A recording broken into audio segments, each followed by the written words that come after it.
యేసుక్రీస్తు విశ్వసించి బాప్తిసం పొంది ఆయన రక్తములో కడుగబడి కొనబడిన వాళ్ళందరూ స్త్రీలైనా పురుషులైనా సమాన హక్కును కలిగి ఉన్నారు.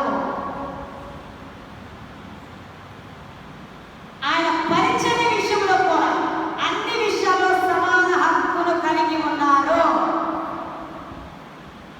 అని గుర్తుపెట్టుకోండి. అయితే ఇంకా దీన్ని చెప్పడానికి ఇష్టపడుతున్నాను. కీర్తనల గ్రంథము 68:11. కీర్తనల గ్రంథము 68:11 వచనాన్ని కనుక మనం చూస్తే,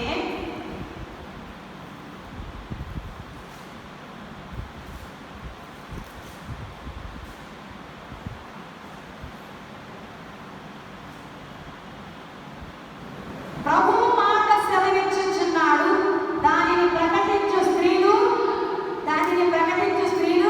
గొప్ప సైన్యముగా ఉన్నారు. ఈ మాట బాగా మనసులో ముద్రించబడాలి. స్త్రీలకు దేనిని ప్రకటించు స్త్రీలు గొప్ప సైన్యముగా ఉన్నారు. సువార్తను ప్రకటించడానికి పిలువబడిన స్త్రీలందరూ కూడా దేనితో సమానము? ఒక గొప్ప సైన్యము సాదృశ్యము. దేనికి సాదృశ్యం? గొప్ప సైన్యము. ఒక్క స్త్రీ సువార్తను ప్రకటించడానికి పిలువబడిందంటే ఆ స్త్రీ దేనికి సమానము? సైన్యమే. బైబిల్లో దెబోరా గురించి రాయబడింది కదా, పాత నిబంధనలో.